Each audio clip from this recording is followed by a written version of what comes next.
Showed up. What's that? Oh, yes, there we are. We're All on right. YouTube. We are on YouTube. All right. Welcome to our reading of Bram Stoker's Dracula. We're going to hit our record button here too. Oh, okay. Guess we're not recording. Oh no. There we go.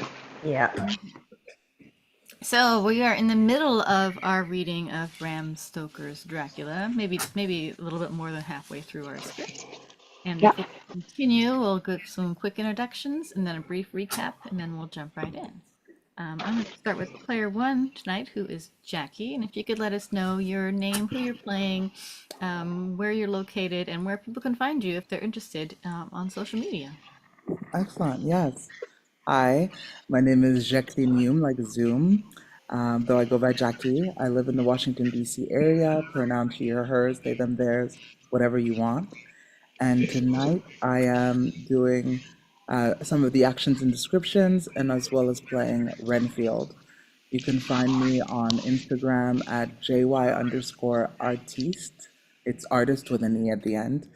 Or on Facebook as Jacqueline Elizabeth, Jacqueline, and Elizabeth with an S. All right, let's go to Aubrey next. Hi all. I don't know, anyone doesn't know me by now, but if you don't know me, my name is Aubrey. I live in California, Northern California to be exact, and just a little bit above the Bay Area. And the character I'm playing is Dracul, and you can find me on Lucy and the Fair on a bunch of different YouTube channels. And yeah, that's it. All right, sounds great. Let's go to Carla. Hey everybody, I'm Carla Wren and I'm zooming from the Chicago suburbs. I'm playing Jonathan Harker tonight, she, her, and you can find me on Facebook and LinkedIn as Carla Wren. Awesome. And Mika. Hi, my name is Anamika. My pronouns are she, her. I am also in the vaguely Northern California area, more specifically in Sacramento. And tonight I'll be reading Van Helsing and also some of the actions, and you could find me on Facebook. Awesome. Let's see, Vicky. Hello, I'm Vicki Dykes. You can find me in Penhold, Alberta, way up in Canada, where we are fully in snow. It is winter here. I go by she, her. I am reading Mina tonight, and I am on YouTube under the name of Yoga Grandma 10, and I'm on Facebook, Vicki Dykes. Awesome. Padmini. Yes, my name is Padmini, and my pronouns are she, her, and I am reading for the roles of the youngest bride, Dr. Jack Seward, Quincy Morris, Lord Arthur Homewood, and the conductor. And I'm from New Providence, New Jersey, but right now for Thanksgiving, I'm in Boston. Awesome. And you have a few lines as Lucy also. Oh, I love that. I love The Lucy. tail end of her scene, yes. I don't find that. It's Lucy's listed as Lucy. Okay. Yeah, she just has like 5 lines. And let's see. I'm Kat Wilson, your host this evening. She, her pronouns. I'm in Gig Harbor, Washington. And tonight I won't be reading anything. Today I will be just managing the script, which is a nice change of pace. And be just jumping in as needed. If anyone has to disappear and not be there. So we're going to give a quick little recap, and it's been a month since we've read this one last, so bear with us if I forget where we are going and where we've been, and if anyone else added any details, feel free to jump in. But we start off our story with Jack, our main character, Jonathan Harker, over in Transylvania, visiting a real estate possibility with the home of this lovely castle of Dracula. He runs into quite a bit of trouble while he is there, especially since Dracula saw a picture of Jonathan's intended, who looks exactly like Dracula's former dead wife and love of his life. Possibly, he thinks that she's reincarnated and such. So he's going to keep Jonathan occupied in Transylvania with the help of his 3 lovely succubi brides. And off to England goes Dracula to seduce our Mina. Meanwhile, we also have another character, Lucy, and her intended, Jack Seward, also in England. Mina and Lucy are very good friends. And Mina's betrothed, Jack Seward, is the keeper of an insane asylum. And in that insane asylum, he happens to keep Renfield, who was an associate of Jonathan. And he's been acting a little strange, eating bugs and things like that. And in Lucy's adventure, she's kind of a go-to happy-go-lucky gal, and she's quite adventurous. And she goes out exploring at night, manages to get herself bitten by Dracula. So she's currently in her bedroom, and her betrothed and his friends are trying to cure her with the help of Dr. Van Helsing, who has been trying to pursue Dracula for quite some time and tracking his victims and such. So we will be starting our script after Lucy's been treated for quite some time, and I don't think she's going to make it much longer. And then we'll see where it goes from there. Did I miss anything, all you lovely folks out there? I'm sure I did. So we have a few new people joining us that weren't in the first half, and a few folks that were in the first half not here. So if you watch the first half, don't be surprised if our actors look a little bit different this time.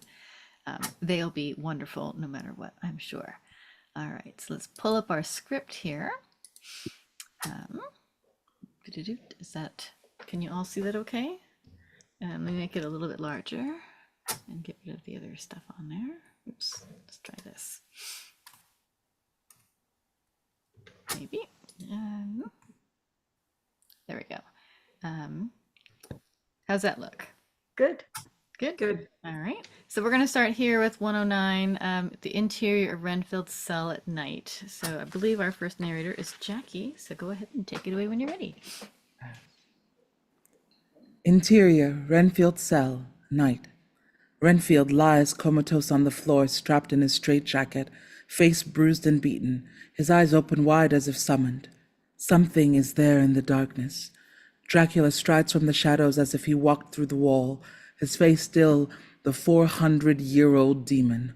Renfield rises, controlled by invisible strings. With superhuman strength, he pulls himself free of the straitjacket. Yes, Master, thy will be done. Renfield is talking to an empty room. Interior, Seward's office, asylum, night. Seward ties off his arm, his body quaking as he prepares an injection. Lucy is dying. I fear our watch is almost over. Van Helsing has resorted to spells and witchcraft. We are all becoming God's mad men. Renfield crashes in the door, armed with a lancet. Good God! Good guess. I'm merely his servant. Renfield lunges at Seward, slashing his arm, spewing blood. The men grapple to the floor. Seward stabs Renfield in the neck with his syringe. The men sag lifeless. Blood trickles in a puddle. Madness. Exterior, Hillingham grounds, night. Quincy patrols watching the same full moon. Howling draws closer. Dogs? No. A wolf? He cocks his rifle. Predator's point of view. A vampire's view of Quincy, way across the lawn. The view jumps to his rifle and gleaming knife. Quincy turns, sensing the presence. View rushes closer. He raises his Winchester. He weakens. View rushes over him. Interior, Lucy's bedroom. Continuing action. Lucy tosses, unable to sleep. Her nocturnal powers alive. Exterior, Hillingham. Predator's point of view. Continuing action. The four-legged kind, moving through the garden to Lucy's balcony, it rises, flying to the balcony doors. Exterior, balcony, predator point of view, Lucy. She wakes on command, her eyes filled with wanton lust, facing Dracula through the glass doors, not the handsome creature of desire, but a hungry demon. Intercut, a cathedral, Budapest day. A nun's choir chants God's praises in Latin. A tall gold crucifix fills the view. Resume 114, Dracula and Lucy. Your impotent men with their foolish spells cannot protect me from my power. Lucy clutches the garland of flowers around her neck. Resume 115 Cathedral Wedding. A priest carries the crucifix, leading a wedding procession. Mina, the bride. Her dress simple, her veil sparse, but she is beautiful, all in white. Resume 114 Dracula and Lucy. I condemn you to living death, to eternal hunger for living blood, you bitch of the devil! He raises his arms, calling forth a tempest. Berserker leaps right through him. Optical FX, as if she were a ghost. Resume 115 Cathedral Wedding. At the altar, the groom slowly turns to face his bride. Jonathan Harker, ashen, unsmiling, gaunt, eyes deep set. Interior, Lucy's bedroom, continuing action. The great gray wolf crashes through the glass into the room, knocking Lucy back onto the bed. Winds roar. Berserker pants over Lucy. The hunger. Mesmerized, Lucy looks into the eyes of the beast, Dracula's eyes. Her hand glides to the garland around her neck and rips it away, revealing her neck and throat. Resume 115, Mina and Harker. The shadow of the cross passes over them. Panic wells in his eyes. He kisses the crucifix. Peace fills his face. He is clean. Resume 116, Dracula and Lucy, wolf point of view. Gazing down at Lucy, slowly and lovingly, she takes his fur in both her hands and pulls his great head to her. Lucy's orgasmic wail builds and builds, continuing over. Resume 115, Mina and Harker. They kiss in holy matrimony. There is no life in Harker's face. There is no passion in Mina's. Lucy's wail crescendos. Fade in, interior parlor, tight on Lucy, day. Lovelier than ever, surrounded by white satin, the same room at Hillingham where she made Quincy show her his knife is a wilderness of beautiful white flowers and tall wax candles, giving her an angelic glow. Lucy, dear, it was my privilege to be your friend and guide when you came from the schoolroom to prepare for the world of life. Oh, please, Almighty God, your life may be all it promises, a long day of sunshine with no harsh wind, no distrust, and no pain. I do hope you will be always as happy as I am now. Goodbye, my dear. I shall post this at once. I must stop, for my Jonathan is waking. I must attend to my husband. Your ever-loving Wilhelmina Harker.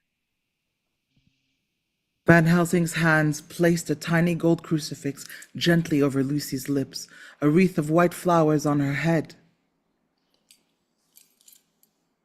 There is peace for her at last. It is the end. Van Helsing comforts his former student with tears in his wise, aging eyes. Friend Jack, I pity your poor bleeding heart the more because it does so. It is not over.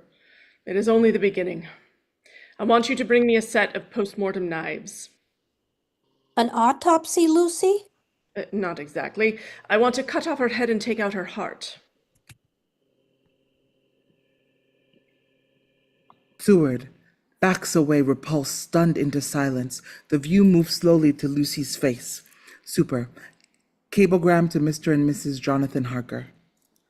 Mr. and Mrs. Jonathan Harker, you will be grieved to hear that Lucy Westenra died and was buried 5 days ago. A. Van Helsing, attending physician. Porters load their bags onto a motor bus. Harker recoils from the crush of people on the street, paranoid, fearful. A sad homecoming in every way. It seems only yesterday my last entry was made, and yet how much between then and Hillingham and all the world before me. Oh, poor Lucy is gone, never to return to us, to have lost such sweetness out of our lives. And Jonathan, my husband, with another attack that may harm him. I may never know what he suffered. I dare not open the subject to him, for I keep my own secrets. How different our lives were a few months ago. What has happened to us? Dracula's point of view, stalking them. Watching, hearing, the view jumps closer to Harker. Harker. Harker buckles, his legs giving way. Mina struggles to hold him up, his eyes wild in terror and amazement. Jonathan, what is it? He sees Dracula, younger, restored, looking right at Harker from inside the dark touring car. It is the man himself, the Count. He has grown young. My God! Dracula is gone in the crush of people. Mina looks back to Harker, trying to comfort him. The motor bus rings its departure. Oh, Jonathan, calm yourself. Let's go to our home. You've had a shock. He is suddenly animated, lucid with purpose. You go on to Exeter without me. I must know if this is true and that I am sane, if he is here. My journal, Mina. Unspeakable horrors. You will understand. I pray you will. He hands her the tattered journal and kisses her passionately. She boards the motorbus, unable to look back. Harker watches her go with grim resolve. Exterior, Hillingham Cemetery, foggy night. Lamps flash across the iron gate leading to the family crypt. Quincy swings a sledge, breaking the lock. Van Helsing leads Holmwood reluctantly in. Seward follows. Interior vault, continuing action. The leaden coffin sits on a stone altar. Seward and Quincy inspect it with their lamps sealed tight. If Miss Lucy is dead, there can be no wrong done to her. But if she is not...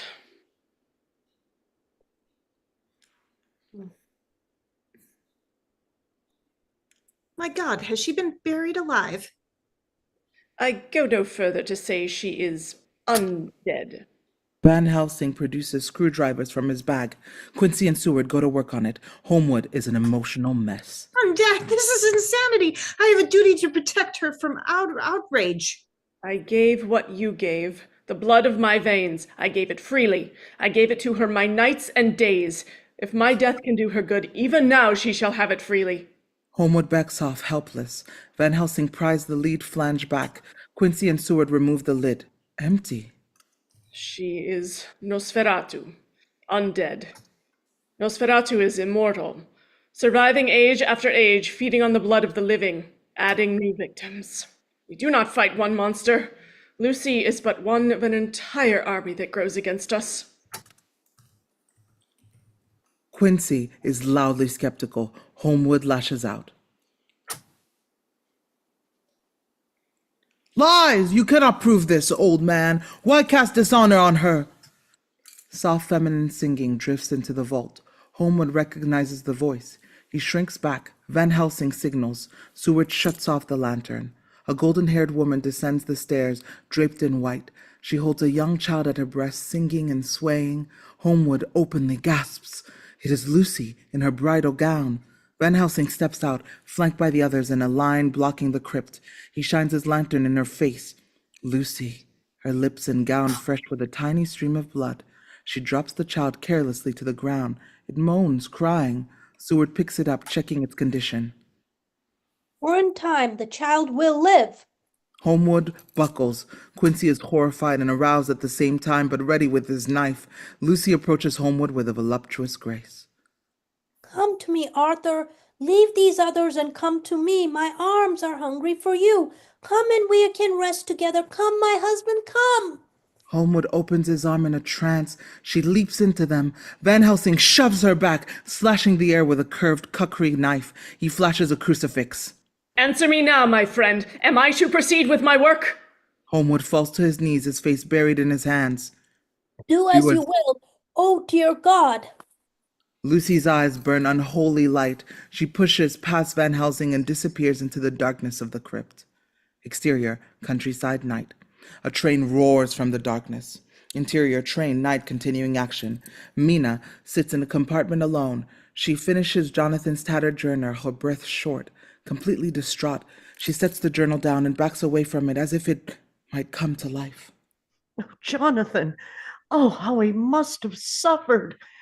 Whether it be true or only imagination, he believes it all himself. Oh, that fearful Count coming to London? The conductor sticks his head in. Padmini, that's you. Exeter Station, 11 minutes. Mum, Mina acknowledges. The conductor continues his rounds. Mina looks out at the night sliding past into dawn. The compartment door opens and closes behind her. Someone sits opposite her.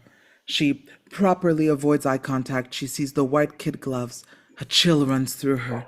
In the dim light, his blue eyes flash. Dracula, young and handsome as she has always seen him. She wants to cry out. No, I beg you. I had to see you, but I am not a man without you. He glides his hand to hers. She fights its gentle touch. Oh, please, we mustn't. My husband.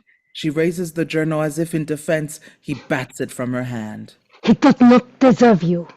Who are you? Where are you from? What do you know of him? I beg you. This is as it was meant to be. Mortal love has no hold on you. Ours last our eternity. I am a married woman. You must understand. Leave me The train roars into a tunnel. Cab lamps flick out. Can you conceive of my loneliness? Constant, never ending, until I found you. I cannot go on in my cursed life of exile without you. I lost you once before. I'll not lose you again. She weakens, smoothing her hand to his face. She recoils, refusing to succumb. I cannot think or reason. I know I am only alive when I am with you. A passionate kiss. He opens her bodice, her fresh pale shimmering. He reclines her back on the bench. She pulls him down to her. He kisses her arms, her fingers. She arches herself to him, willing, wanting. His hands lift her neck to him. Her entire body shudders. Intercut. Van Helsing in the crypt. Lucy lies in the coffin in state. Van Helsing holds a cruel, meter-long stake, charring the tip in the lamp flame. A surgeon preparing his instruments. A moment's courage and it is done. Take the stake in your left hand, place the point over her heart. Holmwood whimpers, taking the stake and the coal hammer in his trembling hands, trying to maintain control. Seward covers Lucy's face with a shroud, pressing hard. Van Helsing begins to read the Latin death mass. Wolmerd, weeping, raises the hammer. He strikes! Lucy writhes, twisting in wild contortions. Seward holds her down, smothering any cries, swallowing his own. Resume 120. 2, Dracula and Mina. He jerks back suddenly in the darkness, clutching his chest, writhing around, yowling like a wounded animal. Intercut, Holmwood. Van Helsing reads louder. Holmwood strikes again. Blood sprays the wall, trickling in delicate rivulets. Resume 122, Dracula and Mina. He slams against the compartment door, hurling Mina back. No! They deny us! Ah! The train roars from the tunnel. Dawn's light flares in. Dracula is gone. She curls in shock, oblivious to her state of undress. She frantically closes up her bodice. Interior crypt, continuing action. The men gaze in shame and wonder as they had seen Lucy in life, with her face of unequaled sweetness and purity. And now, my child, you may kiss her, for she is no longer a foul thing for all eternity. No longer is she the devil's undead. She is God's true dead. Her soul is with him. Van Helsing guides Holmwood down to Lucy. Their lips meet. Seward can't take it. Quincy shrinks back, sickened. Now leave us. I am not finished. Quincy leads Holmwood from the crypt, weeping. Silence. Seward opens a case of autopsy knives. Van Helsing chooses and places the large knife to Lucy's throat. He sags for a moment, his will finally giving out. Seward looks away. He weeps at the slicing sound. Fade to black. Interior, Carfax Chapel, dawn. Dracula tormented. Here to Aubrey. No, yeah. Switch.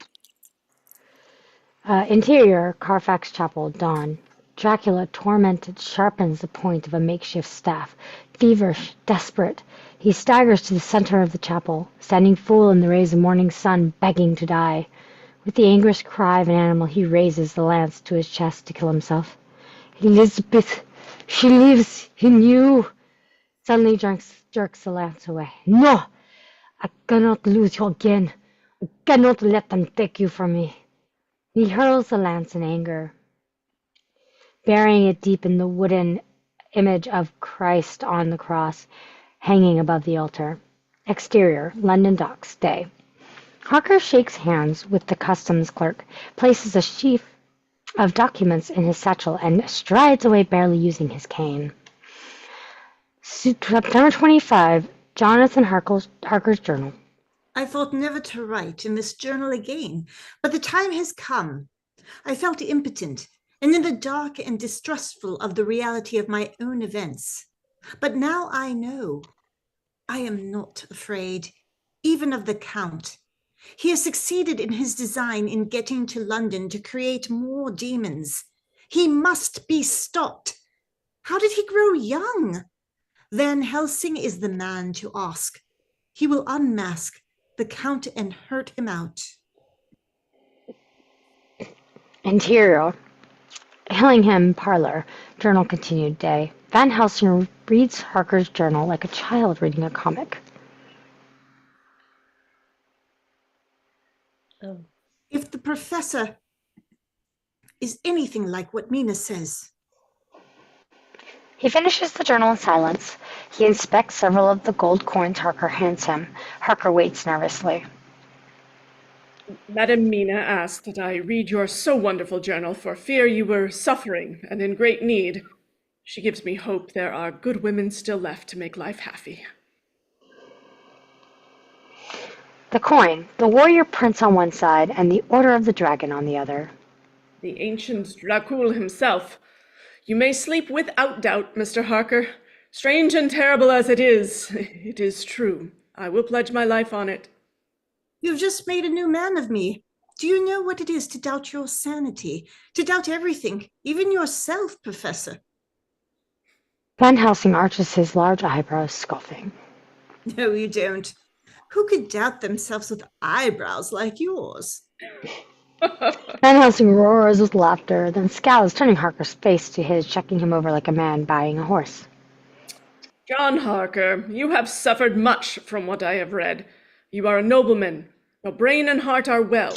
You did not taste the blood of those, of your infidelity. You are safe from the fate that took dear Lucy, and will heal. Have no fear. Harker is a new man at this news. They shake earnestly. I am with you heart and soul. We must find the author of all our sorrow and stamp him out, your bloodthirsty Count. Have you a plan? I know where the bastard sleeps. Harker opens his brief and lays the documents on the table. Van Helsing inspects them in shocked amazement. Son of the devil, we must hurry. Exterior, asylum grounds, Carfax in view, morning. September 25th, Mina Murray's diary. Jonathan left early this morning to meet with Professor Van Helsing, but I slept late, sick with apprehension. It is my haunting fear that this terrible affair I'm involved in will destroy Jonathan. He was never so resolute, never so strong as I saw him this day. I am afraid to tell him, but I must. Mina approaches the iron gates, eyeing Carfax in the BG, tentative, nervous. BG, tentative, nervous. Seward hurries to let her in. He is completely exhausted. Mrs. Harker, Mina. Their hands beat in awkward silence. Dr. Seward, I know you cared much for Lucy. Let me hear how she died. I must know. She was in great pain? Tell you, not for the wide world. Horrible story, she is at peace. Silence. Mina can't ease his pain. Has Jonathan arrived yet? He's en route with Van Helsing with some news of the Count. The professor has been blowing your trumpet, Mrs. Harker. I too admire your courage. Professor Van Helsing is a shrewd man. Do you trust him? With my life. There is even a patient here in my care who Van Helsing is convinced is connected somehow to Jonathan's mysterious Count and Lucy, Mr. Renfield. Renfield? He was an associate of Jonathan's. Jonathan took over his dealings. Do not let me see him. You must. The Do let me see him. You must. The man has made 2 attempts on my life. Showing her his wrist bandages, Mina insists. Then you must risk a third. Interior, Renfield's cell day. His room is quite spotless save for a new menagerie of bugs. Renfield meditates placidly. Meditates placidly on a stool. Mr. Mr. Ren- Renfield, Mr. Renfield, a lady would like to see you. Renfield opens one eye at Seward. oh, very well, but just wait a minute till I tidy up. Renfield moves to his menagerie and simply swallows the insect's present, stands at attention and slicks his hair. Mina enters, approaching him gracefully, extending her hand. Good day, Mr. Renfield. Renfield properly bows and shakes her hand, eyeing her all over with a keen intent. He looks her deep in the eye. He smells Dracula on her. His eyes grow fearful. You're not the girl the doctor wanted to marry. You can't be. She's dead. Seward is shocked by his knowledge. I am Mrs. Harker. Do you remember me? Yes, your thieving husband took you, my sweet. Then my life. He will pay. My master will punish him. Mina remains steadfast. Seward steps between them. That's quite enough. How did you know I wanted to marry anyone? What an asinine question. My master informed me. He tells me everything. Grave sadness softens the lunatic's face. He takes Mina's hand gently. She holds his gaze. He tells me about you as well. Renfield winds her scent like an animal. Mina doesn't flinch, motioning to Seward to let him be. He does. Tell me about your master. You ask me when I smell him on you. You are in danger. Do not stay. I pray I may never see your face again. He kisses her hand and hides, trembling in a corner. Interior corridor, continuing action. Mina exits, disturbed and fascinated by Renfield. May he bless you and keep you. Seward closes the cell door. Renfield grabs at him through the viewport. Let me go. Oh. Sorry. Let me go! Let me go! I am no lunatic. I am a sane man fighting for his soul. He feeds on her. I smell him. He wants her soul. Get to your bed and behave. You will. Do me the justice to bear in mind that I did what I could do to convince you. Seward shuts the viewport. Renfield broods in silence, gazing through the bars at Carfax rejected. Master, you favor the pretty bride more than I. You promised me. Interior, Seward's guest quarters, day. Harker's journal sits open on a table. Van Helsing, Harker, Homewood, and Quincy plot over a map. Battle plans. Van Helsing's vampire killing tools are spread by his bag. Seward and Mina enter. Wonderful Madam Mina. She has a brain a man should have, were he much gifted with a woman's heart. Mina flushes as the wily Dutchman kisses her hand.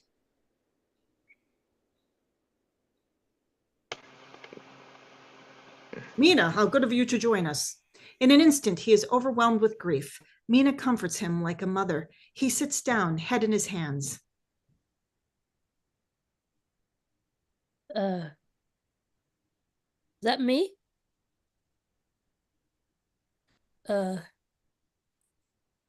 Ma'am, a woman's the only thing can help a man when his heart's broke. Oh, Quincy, Lucy called you her Texan with the big knife. I know what she was to you. They share a warm laugh, his handshake rough but sincere. Sorry we're late. Mrs. Harker wanted to see Renfield. Van Helsing's eyebrows go up. Harker takes Mina in his arms, pulling her aside. I brought you here to keep you safe, Mina. Stay away from that man. He's mad. He won't harm me. Jonathan, I must speak with you. Alone, please. Are you ill? Is something else wrong? She looks at her husband to be strong again, renewed. She is completely torn. Harker extends his hand to her.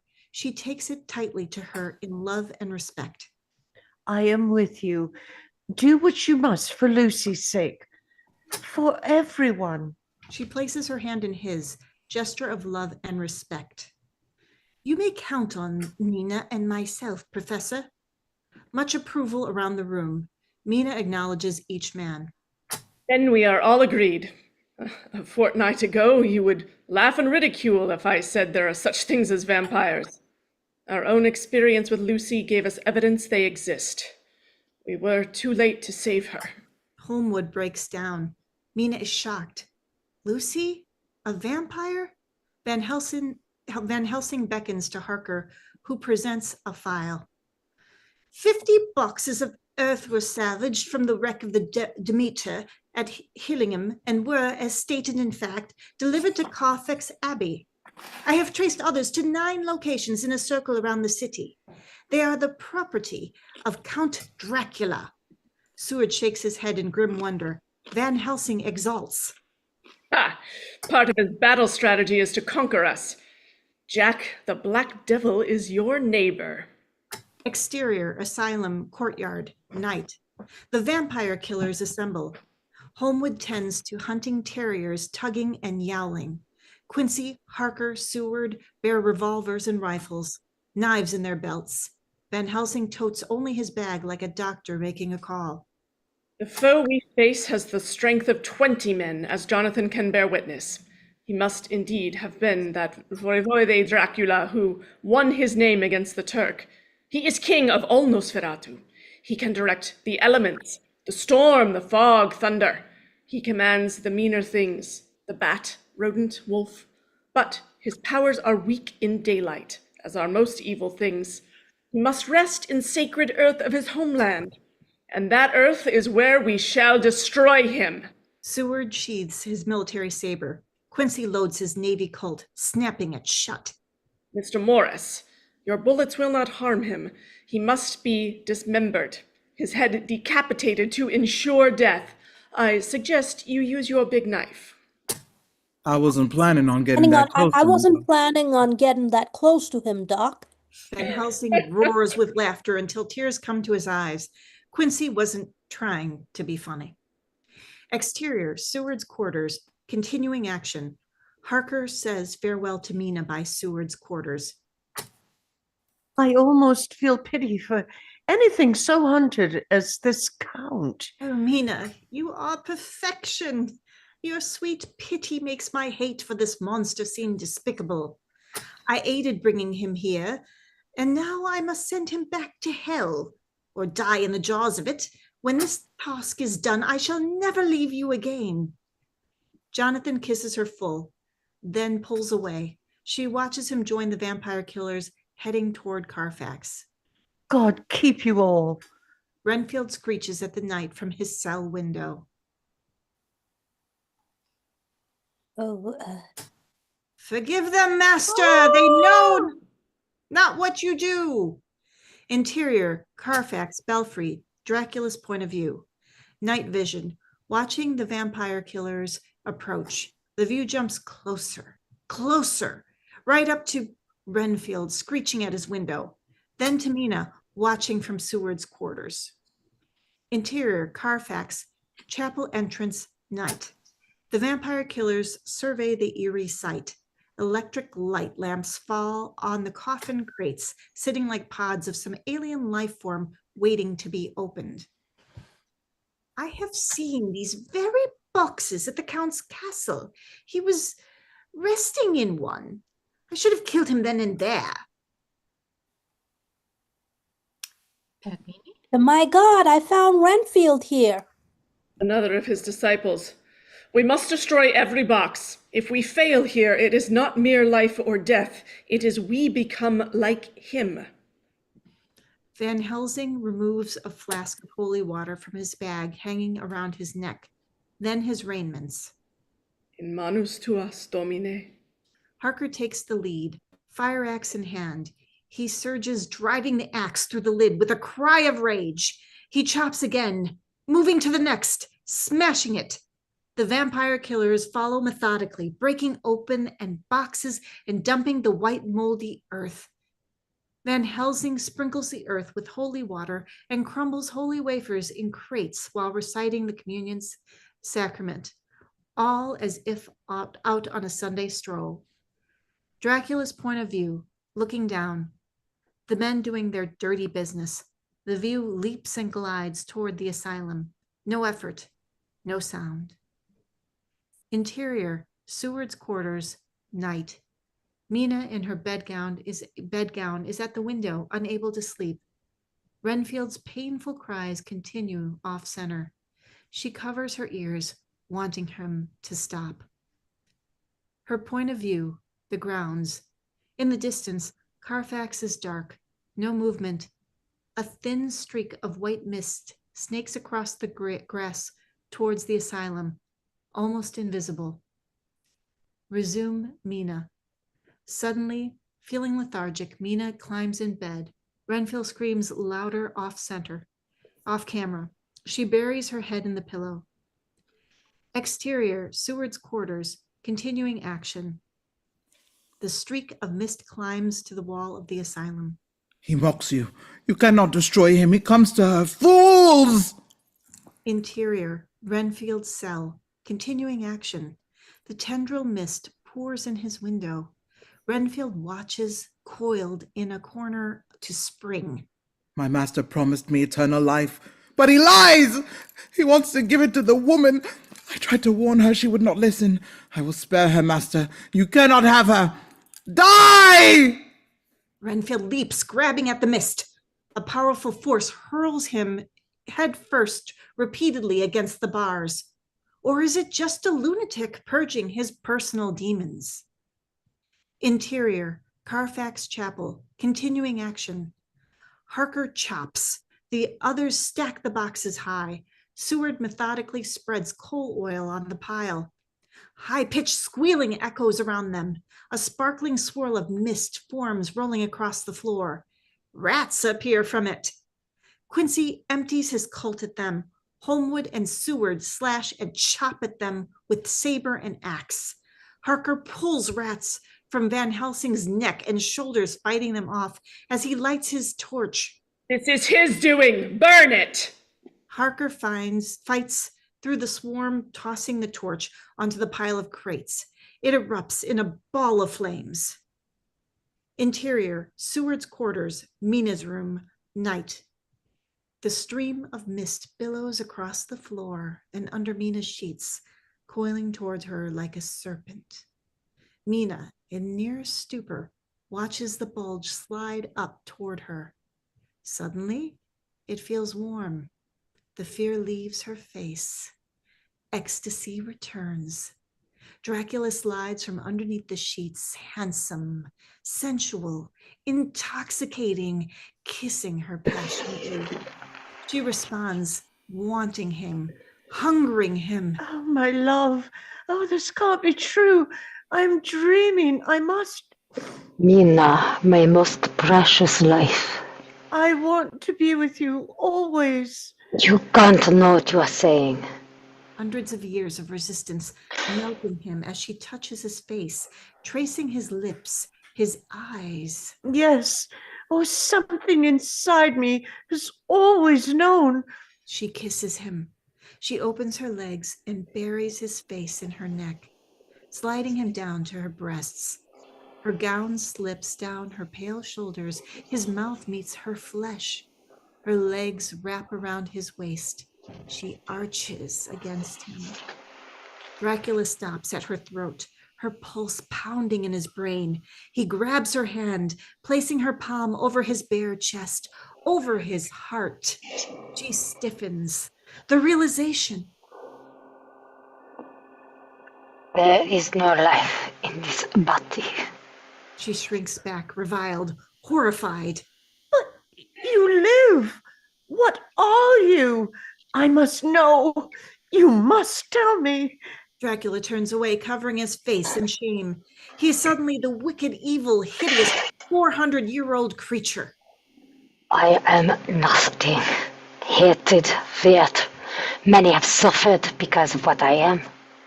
I have committed unspeakable acts to find you. Without you, the life, the love you give me, I am dead to all the world. Mina, tears of compassion, gently strokes his hair. And I must love you to keep you. His entire being swells with the power, the hunger. He turns slowly to face her. His face once again young, filled with eternal, tender love. Interior, Renfield's cell. Continuing action. Renfield is a twisted mass. Seward enters, followed by Van Helsing. Both smoke burned. Seward makes a cursory diagnosis. Renfield moans. Seward pokes his leg with his lancet. Nothing. No feeling. Back broken, cranial endemas. He couldn't do this to himself. Poor devil. Trephination. Release the cranial pressure. It is his only hope. Seward pulls a round trephine bore from Van Helsing's bag. You promised me eternal life, but the pretty woman won him from me. Always some woman. Van Helsing holds Renfield. Seward bores a hole in his head. What woman? Talk to me, man. What woman? Renfield. Van Helsing, I must be dying. I smelled him on her. I warned Dr. Jack. The master is here. He feeds on Harker's mare. She is his bride. I am free.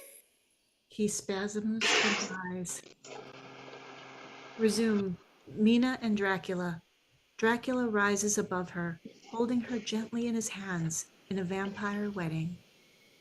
Come unto me, and I will leave you. But let no man come between our love. I want to be what you are. See what you see. Love what you love.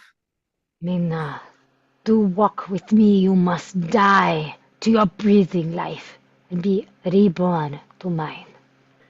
You are my love and my life. Then I give you life eternal, everlasting love, the power of the storm and the beasts of the earth. Walk with me to be my loving wife forever. Yes, I will. Yes, forever. Dracula caresses her face as tenderly as a child. He gently turns her, exposing her neck, kissing her softly.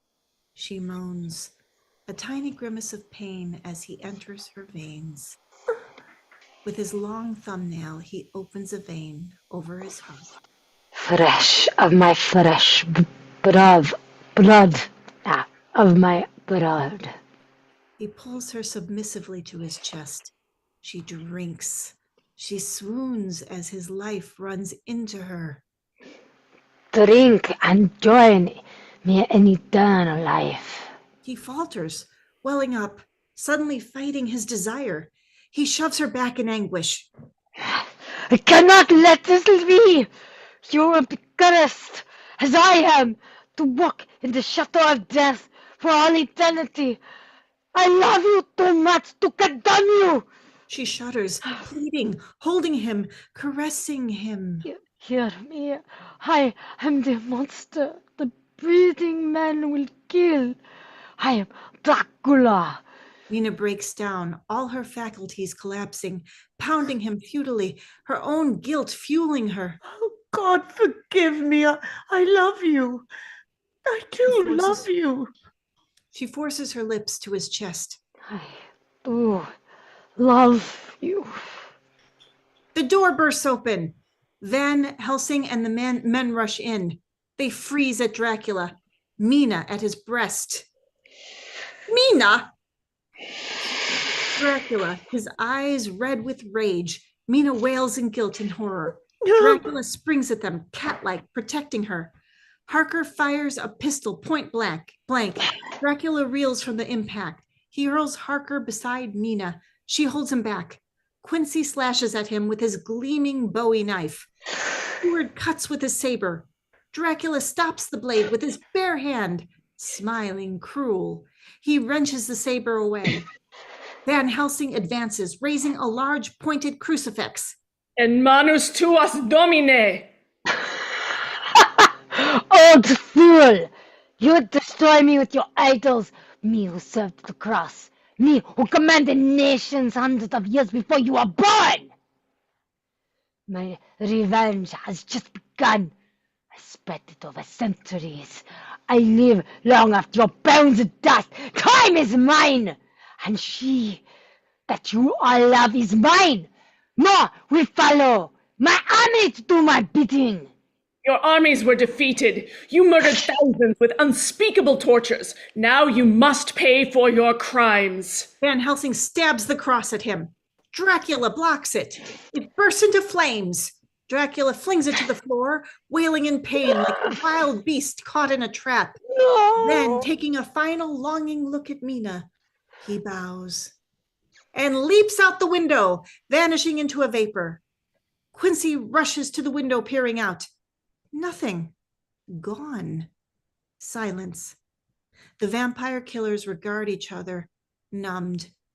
Harker tears himself from Mina and storms out, reviled by her appearance, her actions. Unclean, unclean, unclean. Staring at her bloody hands and sheets, Van Helsing cradles her in that fatherly manner. She sobs like a child. Fade in, exterior, Carfax, day, a burned out ruin. Interior, chapel, continuing action, the mound of crates and earth, now a scorched monument. Interior, chamber, continuing action, Dracula's silver brushes and combs lay next to an elegant porcelain basin filled now with dank water. In the burned debris, a face stares out, the photoplate of Mina, charred and broken, the remnants of Dracula's lonely existence. He is gone.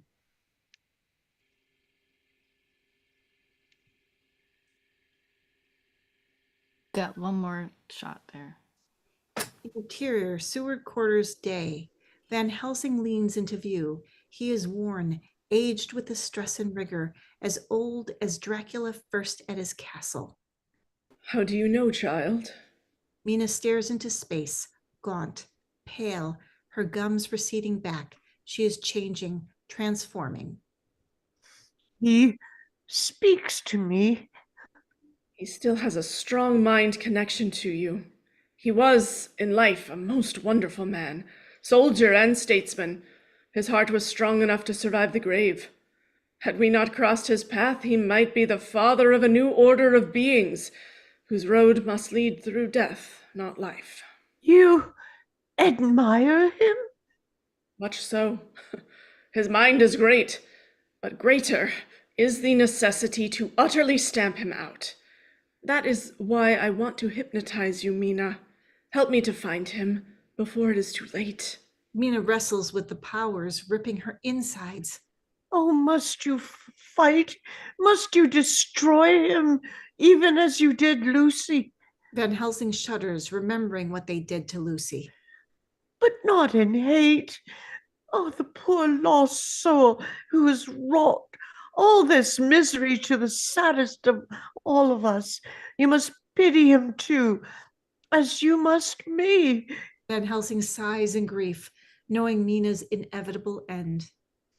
I know I am becoming as him. My mind is made up.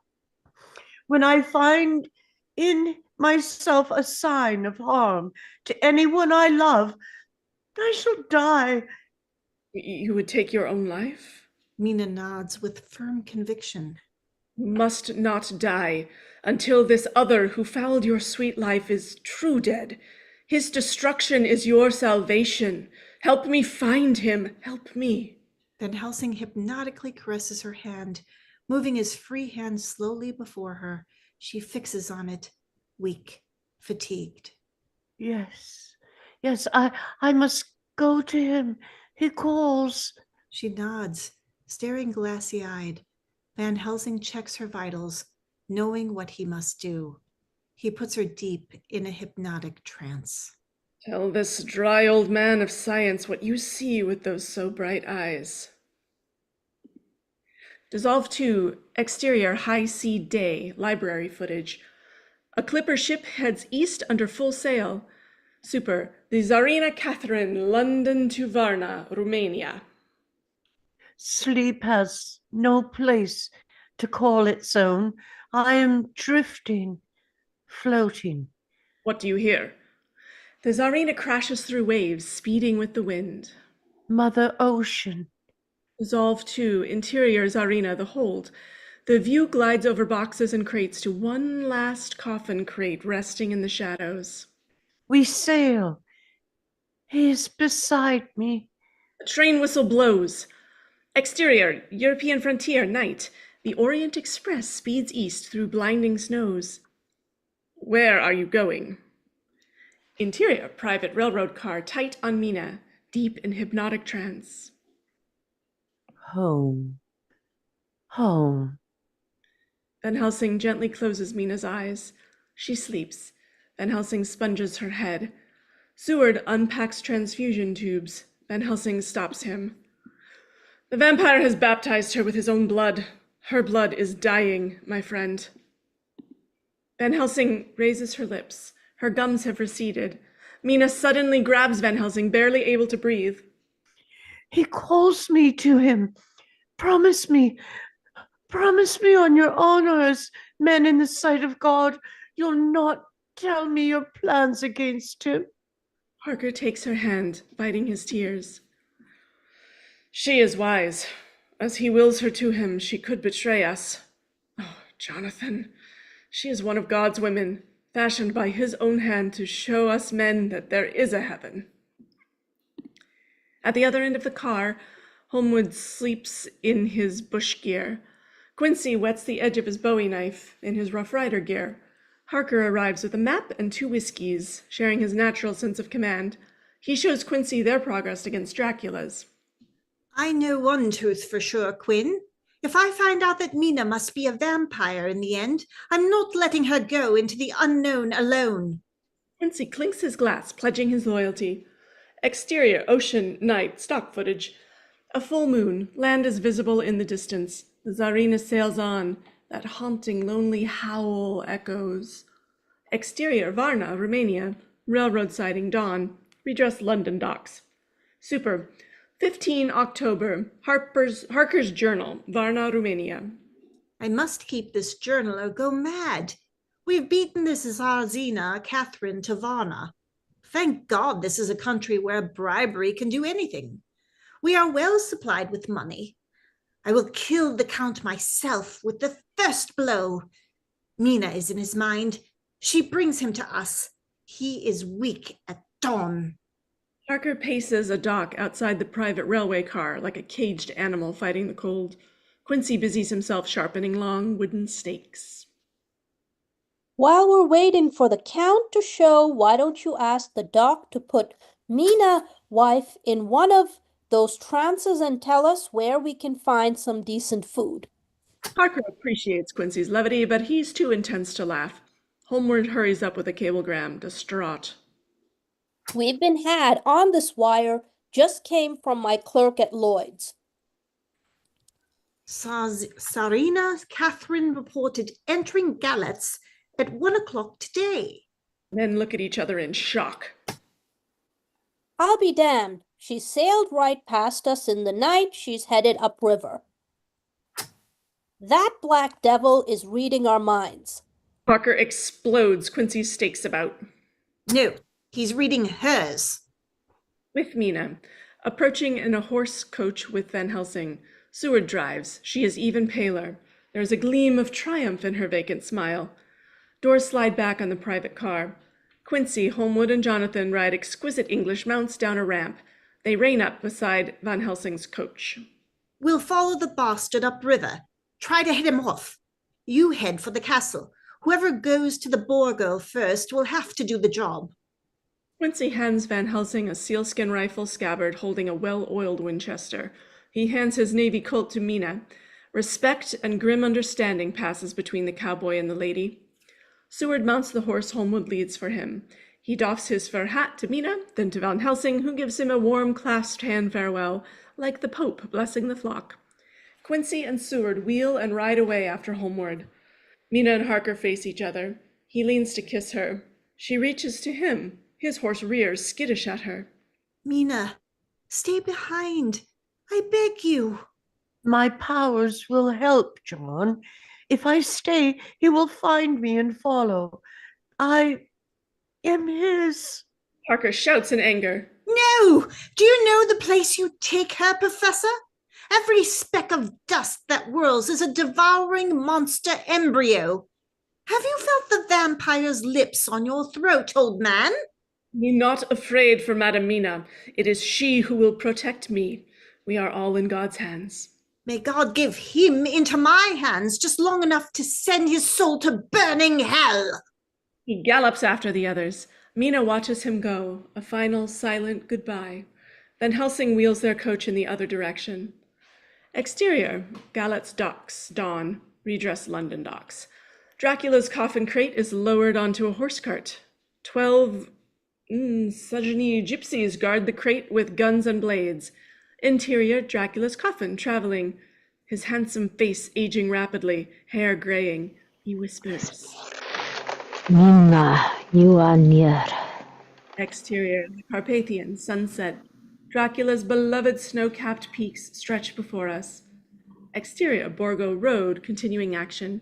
Van Helsing and Mina approach, both wearing bulky fur. The horses are fatigued, the old man even more so.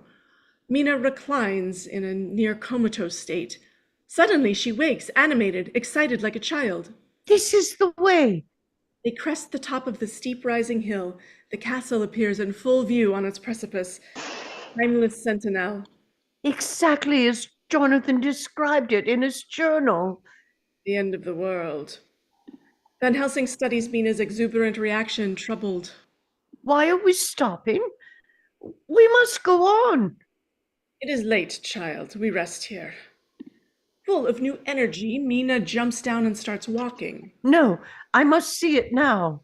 Van Helsing takes her arm gently. She flares, struggling against him. Let me go. I want to go to him. She fights harder. He grabs her, dragging her back. I must see him. Can't you understand? Just let me go. I know what I am. He needs me. I can take care of him. Be with him. Leave me. I am vowed to protect you. I have lost Lucy. I will not lose you to him. This will comfort you and bless you. He pulls a tin from his coat and produces a holy wafer. Domine Christos, bless the child, deliver her from evil. He presses the wafer to her forehead. Her skin sears at the touch. Mina screams, falling back, a scarlet red mark branded on her forehead. I am his. If I cannot be with him, then I pray you cut off my head and drive a stake through me as you did Lucy. Promise me. She convulses in gasping sobs, prostrate on the cold ground. Van Helsing kneels beside her, his tired body giving out. The winds rise around them, mixed with a tingling laughter. Van Helsing listens, sensing a presence. The sun has set. Exterior, campsite, evening. Van Helsing throws more wood on a roaring fire. Mina sits upright on a couch of furs, wide awake and energized by the night. Van Helsing brings her a bowl of food. You must eat something, child. I am not hungry. Come over to the fire. He leads her. She stops, tugging away, sitting where she stands on her haunches, watching. Leave me alone. Her eyes gleam. Van Helsing watches her. Horses neigh and whinny in fright. The tingling laughter echoes in the darkness. Mina hears it. She stands excited. The brides of Dracula materialize, beckoning to Mina.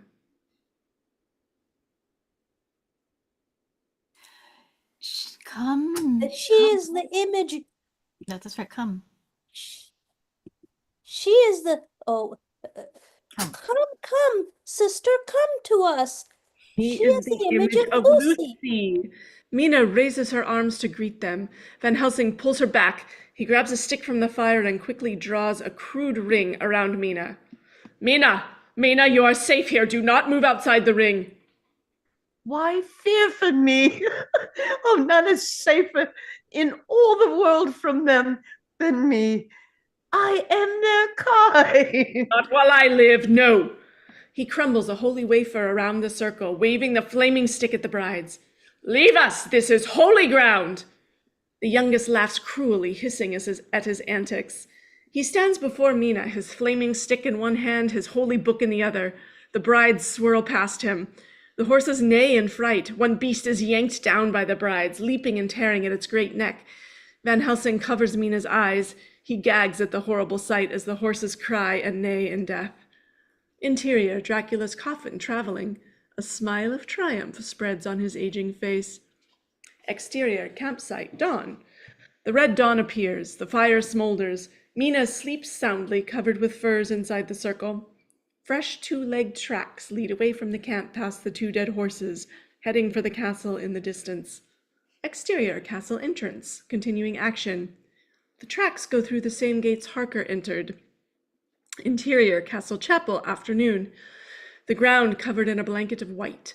Follow the tracks to Van Helsing. His face and hands bitten with the cold, limping in his great fur coat up to the stone altar.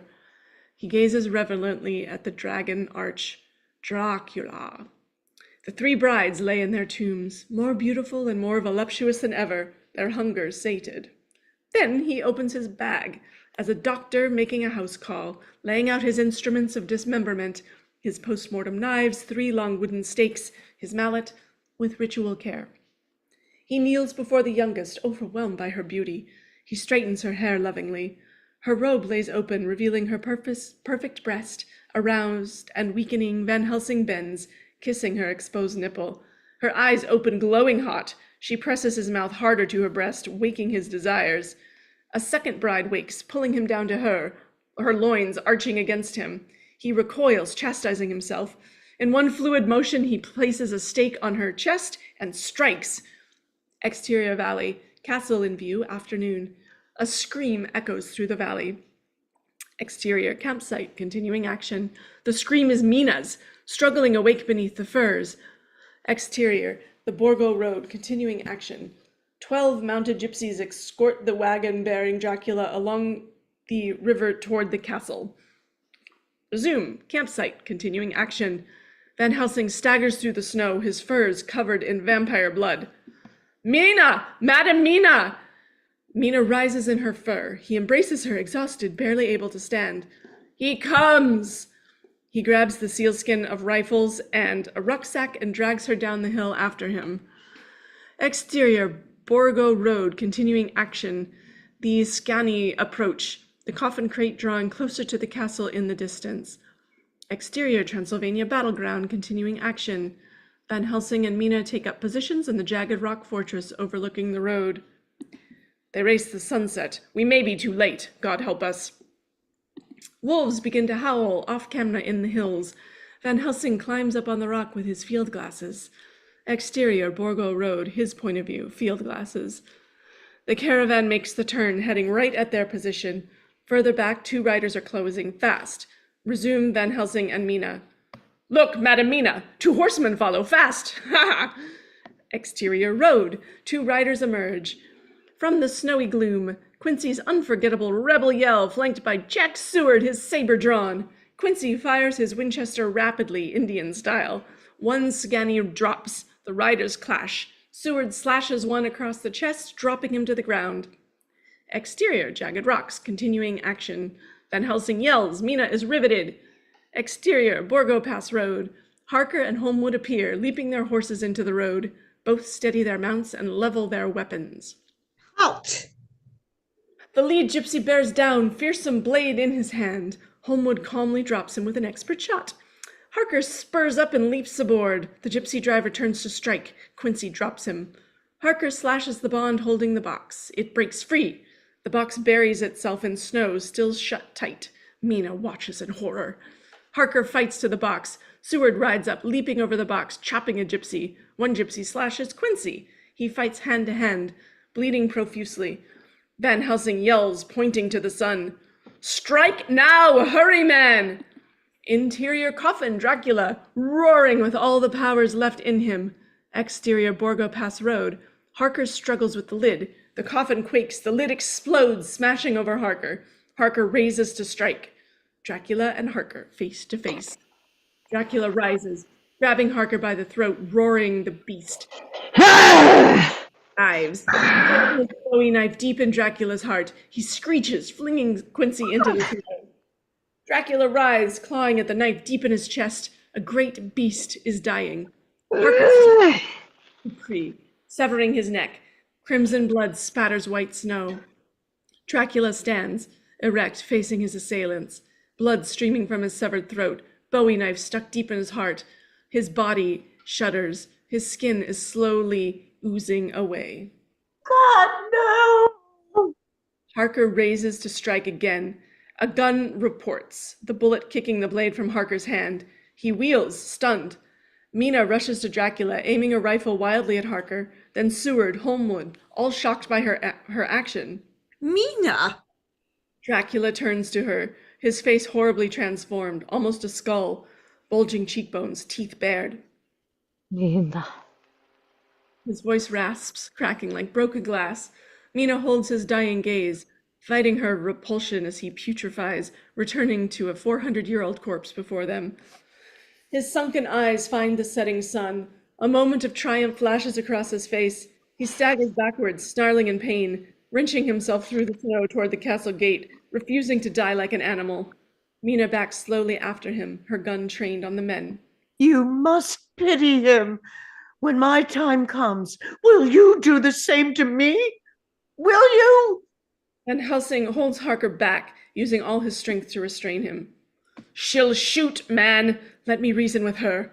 Our dead is not finished until Dracula is dust. Harker knocks Van Helsing down and rushes at her. Kill me if you must. I love you. Mina squeezes point blank at Harker. She trembles, lowering the rifle, unable to shoot. Harker reaches for the barrel. Dracula reaches the gates. He sees Harker and Mina. With all the power left in him, he summons the powers of hell. A powerful force swirls the snow, blinding Harker. A pillar of the blue flames erupts, swirling around Harker, obscuring Mina from view. Van Helsing is blown to the ground in a shower of golden coins. Panorama, battleground. The sun sets behind the castle. Harker kneels on the mound of treasure, obsessed with the sea of wealth, calling to Mina. Holmwood sits motionless on his mount, head bowed. End of the trail. Seward cradles Quincy. He dies. Van Helsing climbs a mound, facing the castle. Madness, madness. God rest him. Let him sleep in peace. Interior, castle chapel, sunset. Last rays strike the magnificent dragon arch. Pan down to Dracula, collapsing, sprawled on the marble altar, the same position he discovered Elizabeth in centuries earlier. Now a husk of his body is all that remains as he oozes away. Deep in the caverns of his eyes, fierce life still burns. Dracula's cadaverous hand, framed in the crimson snow, reaches up to his precious knight, visible through the vaulted ceiling. Mina's hands appear, taking his withering bony fingers, kissing them, caressing them. She kneels beside him, fighting her revulsion. Dracula cracks a hideous, painful smile, coughing up blood in a rasping gasp. Where is my God? He forsakes me. I'm here. I'm with you always. He reaches feebly to the blade. Mina grips the handle and pulls with all her strength. His fingers, nearly bone, creep up the shaft, resting around hers, stopping her. You must let me die. Please, I love you. She kisses his horrid lips, smoothing what's left of his once strong face. You are my bride for all eternity. I live in you. No, no. She clutches him to her throat to feed, but he cannot. She tears open her cloak, clutching him to her bare breast to suckle her blood. He cannot. You must release me. Give me peace. I'm begging you. Pleading, begging, crumbling in her arms, his voice a rasp. I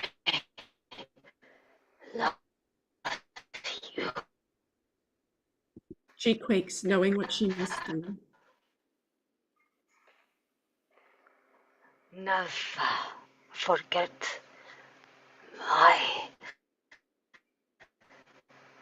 glory. He cries out. Mina closes her eyes, prays for strength, and falls on him with all her weight, driving the knife clear through his flimsy chest. Arching, reaching up to the altar, cradled in Mina's arms, Dracula crumbles to dust. Mina sinks in a dreamy, silent motion across him. The mark on her forehead vanishes. She is free. The ruins echo with Mina's tender weeping. Moonlight streams upon her, cradling his remains. Beams strike the magnificent altar, the dragon arch, illuminating his name, Dracula. The warrior prince is at peace. Fade slowly out. Wow. What a nice ending.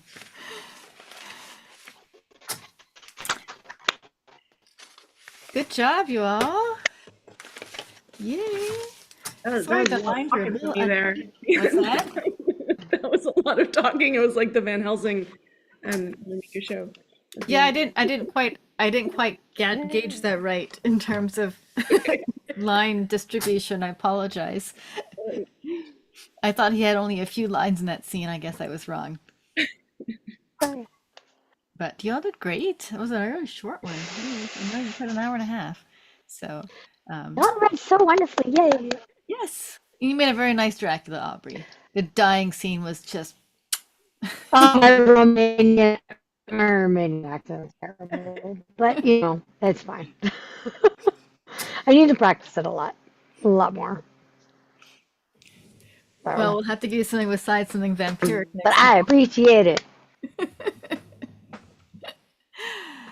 I love being vampires. It's fun. I love being vampires.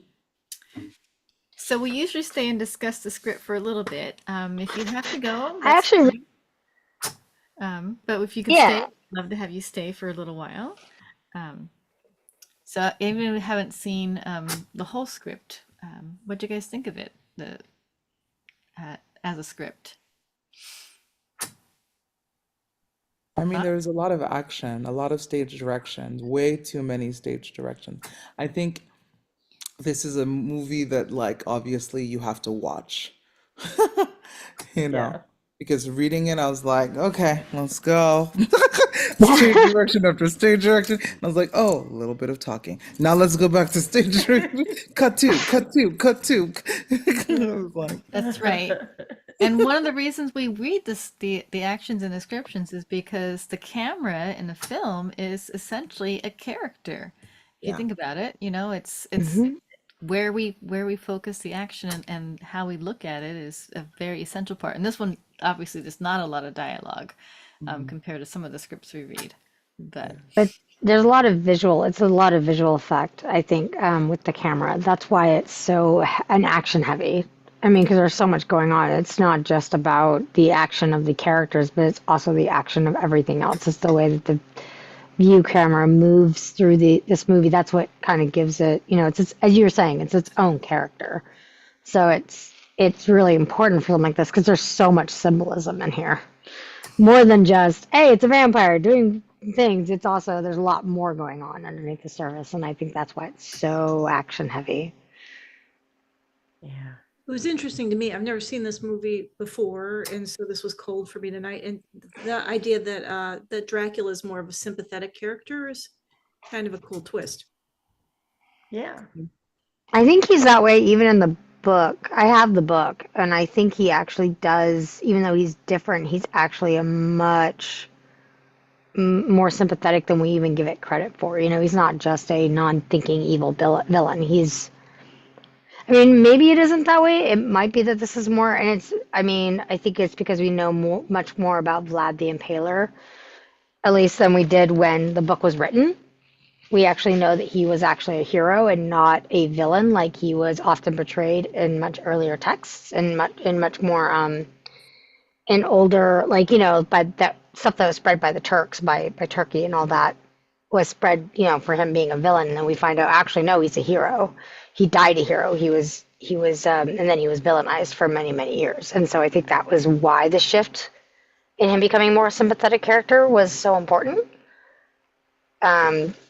Because he protected his people. That was something that he actually did. He did a lot of good for the people while in Chekhovia. In fact, they're pissed. They're pissed that he actually branded as such a villain because he did so much for that country. Fascinatingly enough. So, but I don't know if Bram Stoker knew that at the time. So I don't know. I have to go back and read the book. It's been a long time for me. I have the book too. And I'm not sure if I can reread it. I have a feeling the print is too small. Oh no! Yeah. And when was this film made? I don't, in the book. 1992 or 19. 92, I think. So the Book. book was written in 1906. It might be 1896. It's one of those. It's like really early turn of the century. I can go look. Hold on one second. Let me go and grab my book. I can go see what I it was. was going to go grab mine. I'll let you. All right, I can go get it. Really easy. It's just right here. Oh. Because yeah, it's amazing how popular a character Dracula is, not just in this one book or this one movie, but he shows up in a lot. I mean, sometimes it's just television episodes, as a bit part, and sometimes it's a whole movie dedicated to him. But it's a very I was really close. It was 1897. 1897.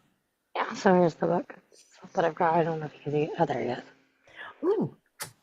Yours is a much newer edition. Is it? This was. Yeah. This wasn't.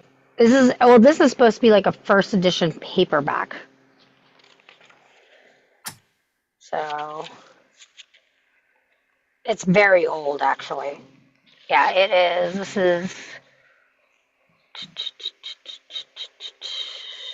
This one is. Got to do all the Roman numeral math, huh? 1965. First signet printing, October 1965. Okay. So, fairly old version of the book, but I knew it was like a first printing. But it's of this publisher, I'm guessing. Mm-hmm. When was yours that you have? I think she went to go. She went to go get it. Yep. Mm-hmm. We're saying whose book is older or newer. That's so funny. This actually was given to me by a lovely author friend, actually, who was an author, and he gave me quite a few old books because he knew I loved, like he did The World of Tomorrow. He gave me that one. He gave me this one, and they're both really old versions. So. The number of actions and descriptions also make a difference into obviously how much action there is in the action. There's a lot of fight scenes and such. Also, I wonder how much of it is the script writer's intention to get across to the director the parts that were relevant. Okay, so this is actually written all in journals. So this is all like journalized. That's the thing about it. Meaning it's all written in Mina and Jonathan's journals. So that's what that's why you have all the journal pieces and the script, is because it's all by the journals. That's right. By that. Okay. It's really fascinating. It's a good book though. I mean, it was, as I said, it was published at the turn of the century, and for how in some ways progressive it is, it's really, really interesting. So is Jonathan the bad guy in this then? No, he's still the hero. He's still he's the protagonist. Okay. Yeah, I mean, again, I don't think either men are men. I don't think Dracula is. I think he's a much more sympathetic character, especially in the movie. Mm-hmm. But I don't think either of them are necessarily bad. I think in a way, it's kind of that whole victim of circumstance, victim of what he became and how he survived all those years. And I kind of think that's what it was. Like, that's what he recognized at the end of that. He was like, I'm not meant for this world. You're alive. That's enough. I can die now, knowing that you're gonna have a second life. I think that's kind of what the whole message is, at least for the movie. Mm-hmm. Go ahead. It's funny because then you see, I don't know who's seen League of Extraordinary Gentlemen, but Mina Harker, who shows up in that movie is one of the best things about it. I had not made that connection in that. I've seen that movie several times actually. But yeah, I hadn't put those two things together. She says that unfortunately, a night with a vampire kind of changed everything, and she shows the two, and that's like the only mention you get that it's her, but she's got like vampire powers in there, and it's pretty awesome. Like, because they all think they're meeting Jonathan Harker, and it's not. It's Mina, and she still basically looks the same because it didn't really kill the vampire out of her. So she's like a human vampire hybrid. It's like I don't know. It's pretty cool. Cool take on the thing.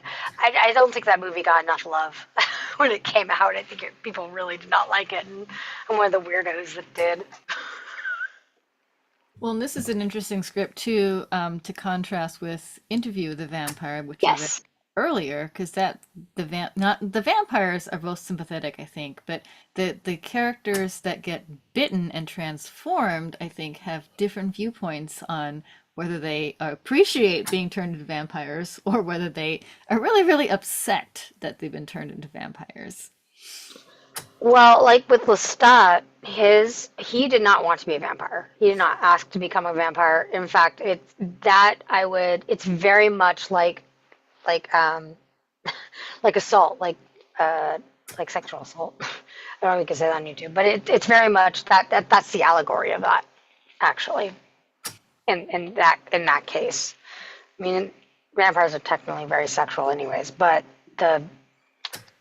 it's very much framed as like being forced, whereas Louis it was consensual more or less.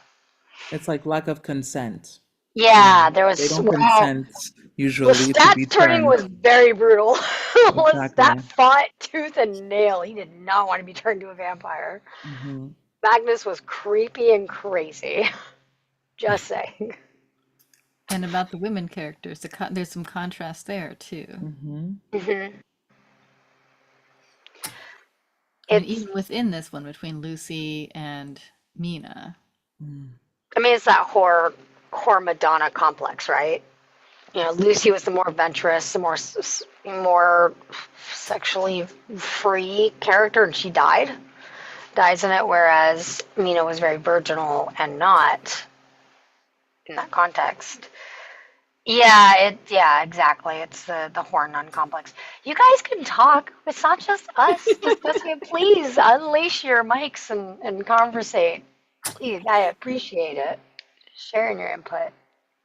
No, I think the vampire genre is one that, you can do whatever you want with it. And we see that with so many different TV shows and movies. I mean, Van Helsing, they made a TV show, a Canadian TV show, which I watched the whole thing actually. It's bonkers. It's an insane show, where, Van Helsing is a woman now called Vanessa. Oh, And uh-huh. the fun. vampires evolve in many different stages throughout the seasons. Like they're not typical vampires that we like read in books. So yeah, it's always interesting to see like how are vampires seen? And like Twilight, we know they're seen as like both Sparkling. monsters and as like beautiful and nice and heroes. Like it's interesting. I'm writing a vampire book right now, so Oh, cool. I mean it's a series of books, but I'm writing them all consecutively, right? Like all like as this like from different character viewpoints. So they're all from the first person point of view. Got a vampire, a werewolf, a beastling. Yeah, I've got a bunch. A witch. He's like, she's not a witch. She's actually like more like a. Anyways, I'm not gonna spoil it, but she's not. So like my friend and I have been working on this story for a really, really long time, and it's a whole based on this whole world building that has been done. We even wrote a role playing book for it and everything. So yeah, so it's like so just to go. I'm only saying this not to self promote it, but only to add to the context of like how different you can make like vampires because they're actually based very differently than how they are in a lot of other places. So there's a race called the Soli in this book, and it was due to blood magic that they got turned into vampires. Basically, I'm kind of spoiling it, but that's kind of the whole idea of it.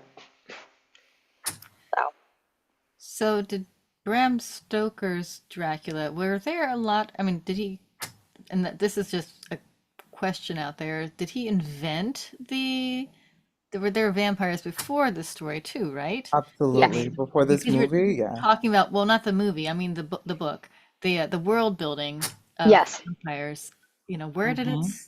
it In start? old folklore, because what would happen is that because they didn't have normal embalming like they did, and the way that we have medical science that really tells if someone's dead. So what would happen is that someone will go into a coma or whatever, and their signs would almost go to nothing, and so people would often mistake them for being dead, and then they would bury them, and these people would wake up later in coffins and dig themselves out, and so that's really where they found that they're, or scratching or whatever, and people made stories up based on that. I mean, we can trace that back even to the 1400s, 1500s, sometimes even in some places even earlier. That's So, right. so vampires or vampires have been around for a long time, or Tomatoes. Nosferatu. Huh? Yeah. Tomatoes, bringing tomatoes from the New World to Europe. Tomatoes reacted with pewter plates, and they would cause those people to look like they were dead for a few days. 'Cause and they would bury them, and that's when they would dig themselves out. They would eventually learn that maybe they weren't actually dead, and they would put bells in the coffins with a string. That's where you get Yes. the word, you're a dead ringer for, because you come up back to life and you're like, oh, you're a dead ringer for this person that just died. Like, no, I am that person that just died, right? But yeah, that's now that you mention it, that reminded me of that part of history that I'd forgotten about. And the tradition of having the deceased in the home on a table and everyone's, eating and drinking around them. Part of that was in case they were actually in a coma and sat up and joined the party. Called awake because they were hoping they would wake They up. might wake up, yeah. Yeah. Absolutely. But yeah, during the medieval, it was a lot. I mean, in Victorian era, I think it was a lot more acceptable. But in medieval times, when this was like pre-Lutheran, Lutheran Reformation, you had, they would just go and kill them because they were like, no, these are demons. Just terrible. Like, these are vampires or vampires, Same with werewolves and such. Like that kind of whole thing came out that way too, actually. Usually some from fears. Fae too. Poor Fae. I feel bad about the Fae. It would be really cool to see how many different worlds, that we've created in literature and film and such. What the different rules are for this vampire world versus that vampire world, and what they can do here and what they can't do there. And What I will say that's really interesting that Bram Stoker did is that he humanized, in many ways, vampires. I don't think they were very human before. Like they were, like he was in his demonic form. They were often depicted as being, just basically walking corpses, not thinking. So I think that's something that Bram Stoker brought to the table, and that's why he's still looked at as, the grandfather of the modern vampire. Basically, he Right. brought in the modern vampire because he gave him a personality and technically like a soul kind of thing. He gave him the guise of looking like a man. Because in a lot of tales, that's not what. It's something more like you see in the silent movie Nosferatu. Actually, it's more closer to that. Is what a lot of the folk tales depict, which is really interesting. Yeah, like Bela Lugosi, that type of movie. Like I've seen some very old films of vampires, and they're really tall and white and more zombie. Nosferatu. I mean, Zombies. That's another kind of version in a way. That's going to the southern hemisphere. I guess. 80. Yeah, I mean, zombies are very different than how they are. Very, very, yes. Before George A. Romero with Night of the Living Dead, zombies were looked at very, very differently. There's actually an old black and white movie called So I Walked with a Zombie, and it's such a great film. It's so good. It's beautiful. I don't know if anyone's seen it, but it's a fantastic movie. I haven't seen it in years, but it's still so memorable to me because I mean, it's one of the first films I think that stars a black man in it. It's one of the very first ones. And he is the hero, basically, in the story, which is such a great, I don't know, to me it's such a great film because it really shows, but it also shows like Haitian zombification in a way. I don't know if it's correct, but it shows it, which is really cool. But yeah, if anyone wants to add in, I'm just talking now a lot. What was the name of that film again? So I Walked with a Zombie. So I Walked with a Zombie. I may have gotten the title. You know, to me, that's what it. I'm sure that's what it's called, but my memory of me, I may be saying the name wrong, but it's something like that. So I walked with a zombie, or I walked with a zombie, or something like that. Cool. I walked with a zombie. Yeah, I just found it. You found it? Mm-hmm. Mm-hmm.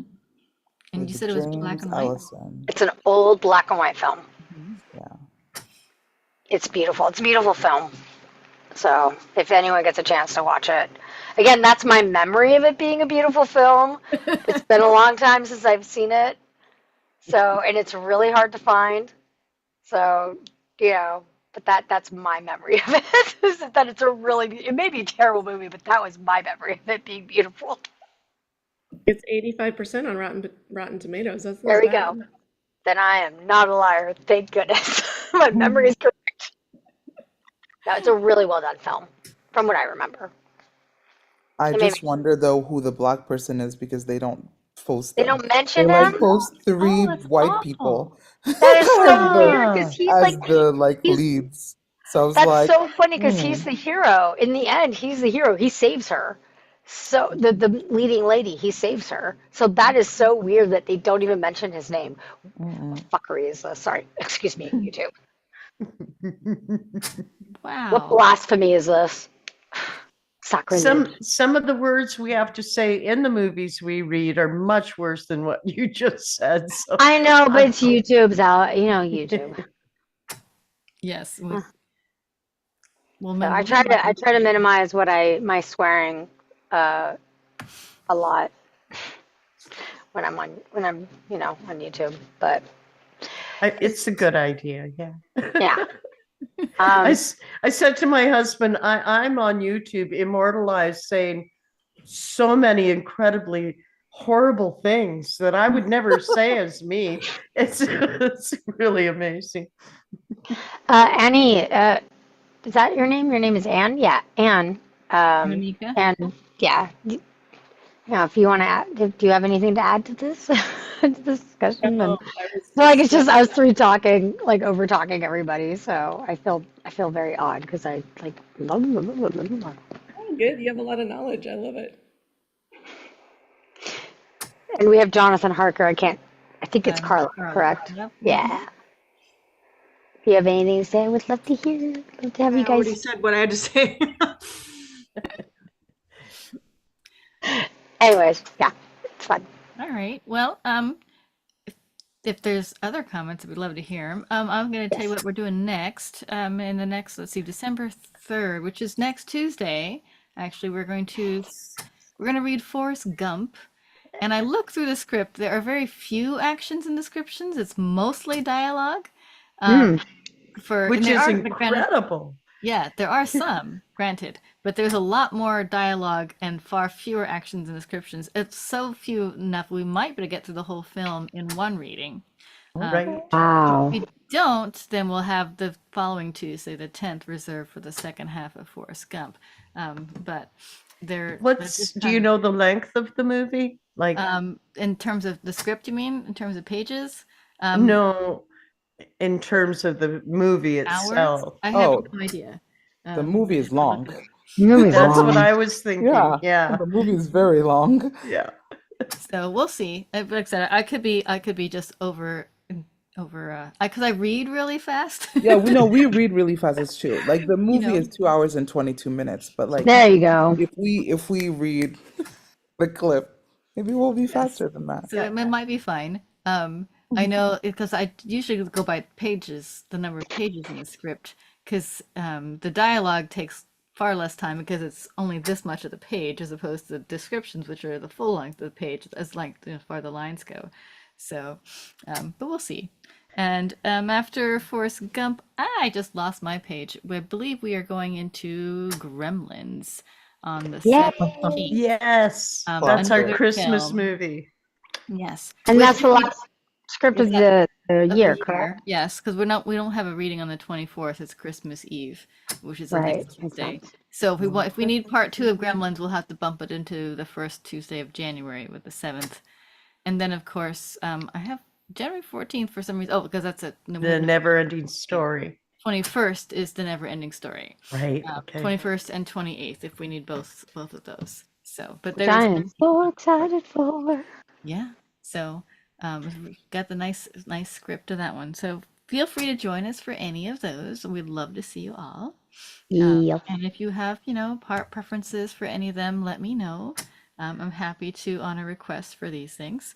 Yes, we are setting our season for next year. So if you have movies or TV shows, you can give us those ideas. It's not a guarantee that it'll be in next season, but it will be considered for sure. Right. And if you can find the script, that really, ups the possibility. Because we don't I've currently loved the have script. anything on our schedule past January, so Not yet, it's no. wide open for scripts. And if you have ones that you have written that you want us to read, feel free to submit those too, and we'd be happy to read your scripts and give you a chance to hear it read out loud. So Now, what we've done in the past is actually do where you vote. You'll have like 4 scripts that have been written by people we know, and then we'll vote to see which one is considered to be the one we're interested in doing. And I believe in the end it was actually Jacob that they made the final decision. But yeah, I really think we should do that at least once next season. Mm. and we'll probably put some more polls in too, instead of having a full set schedule the whole time. So we have a little more flexibility to add scripts in between. So, but yeah, get us your scripts because we have a few on the back burner that we haven't read that we had to not choose to put on a calendar this year, but we'd Sure. love to have other ones added in. So, Awesome. Well, thank you all. You were wonderful tonight. I was really excited about this read, and hey, you proved that I should have been excited about this read. Yes. Because it's great. I'll try and distribute the lines a little more fairly next time. I was in a rush this week, so It's okay. You're awesome, Kat. We just appreciate you. thanks. Everything you do. Yes. Not to be I undermined. was actually saying to my husband earlier this evening, if only I was more like Kat, I could actually cast a few of these shows. But I'm a technical dinosaur, so I Well, apologize. Vicky, if you want to help cast, if I can get the script, the lines and stuff counted out, you're certainly welcome to help cast. Anyone is, really. Oh. So that, because that's the hardest part for me. I can, the counting the lines and making the whole thing, that's easy. That's just like, OCD, and I'm really OCD. But actually figuring out who does what where, that part always stresses me out. So Okay. yeah, I you can wanna help me definitely help. cast. Yeah. No worries. I can Amika? confirm it's a lot. I said I can confirm it is a lot of fun to cast with Kat. I've gotten to do that once, and it was fun. Aw. Yeah. So, That's so especially if you cool. like reading Shakespeare. I do a lot of those too. So, Love Shakespeare. well, then you should come join us on Saturdays, Aubrey. Unfortunately, I work. This Saturday, we're reading Titus and Andronicus. Yeah, I'll be joining for once. Yep. It'll be fun. That'd be fun. I think we have 17 people sign up for that. We might have to break it into 2 casts. Every time, yeah, you do a Shakespeare, like lots of people come out of the woodworks and you're like, oh, okay, hi. Yeah. Hello, guys. I see that you guys have said. Where'd you guys go? Well, and Titus too. It's, just bloody, gory, and not. I don't think it's performed very often, but It's Ah. not. It's too It's complicated in terms of like too a few of the violent. things. And yeah, it's very violent, lots of blood. But I mean, there are lots of violent plays though, let's be real. Like Well, that's Macbeth true. is violent. But yeah, Lots somehow of on blood. film it doesn't seem as real as in a stage play, though. In a stage play, you can actually see there's real people there, and Mhm. But as opposed to did you see Julie Taymor's version of Titus, like the movie? It was, No. it's good. Oh. It's Julie heart-wrenching. Taymor? Yeah, this was a long time ago, Okay. but yeah. Yeah, I haven't seen any movie of Titus. I know it's been done. I've seen the one on the BBC, the one that did all the Shakespeare. I'm sure they did Titus. I could remember seeing that one.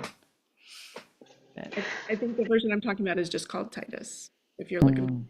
Mm. But I like it. I mean, and it's also like really brutal in terms of what happens to Lavinia. But then again, like I said, there's lots of plays that are really brutal about SA and Yeah. other tough Yep. subjects. well, So, after Titus, it'd be the Spanish tragedy, and that's by Thomas Kidd. Okay. I've seen the Spanish tragedy in the DC area actually. That has been Performed done. must have been live because they not on film though. I don't think when I was looking for it, I couldn't find any video or film of the Spanish tragedy. Just play live action. Have you guys ever done Oh Brother, Where Art Thou? Here I don't think so. We can Film. Which The one movie, again? yeah, the film I can of add Oh Brother, Where Art Thou? Oh, More no, modern we one. haven't done that. No. So good. If we can find a script, we should do that one. That's a wonderful movie. Get the Yes. Soggy Bottom Boys back together, people. In the last 3 years, I would say I've been in probably 95% of what we've done. Yeah, I think Vicky's only missed a couple. Yeah, not too many. That's awesome. Yep, so that's on the list. And I have a copy of a Star Wars script too. Ooh. Really, really early, like second draft. It doesn't even Ooh. mention Luke Skywalker. Oh wow. That'll be really interesting to read That's pretty because fun. I'm gonna add that yeah. in maybe in May. Close to I wonder if the Tuesday falls on my birthday. If it's May 4th is my birthday. I don't think Stop I it. don't No, seriously, it is. No, that's my birthday. Really? Are you serious? I'm Yes. serious. Birthday? Mine is May 4th. May yeah. the 4th be with us, of Oh, course. that's hilarious. Yeah. That is awesome, Vicky. I didn't know that. That's so cool. And Well, this next year will be on and a Oh Anne's my is May gosh, 3rd, Anamika? May 5th. Oh, you're 5th. That is awesome. And a make that happen. Do they make We're a still lot of Sith recording, jokes? just so you know. We just told the whole world your birthdays. That's okay. I don't care. Mine's whatever. Mine's I didn't on say top. what year. They still Yeah. think I'm 36. That's right. You still look every day 36 too, babe. No, but Anne, did they make a lot of Sith jokes? Oh, it's Anamika. Anamika. Anamika. Anamika. Sorry about that. What? Do they make a lot of what? Sith jokes. I have no Yeah, idea. because it's Revenge of the Sith. Revenge of the Fifth. It's May the 4th, and that's Revenge of the 5th. Ooh. All right. Oh, bye, Oh, Carla. we lost Bye, her. Carla.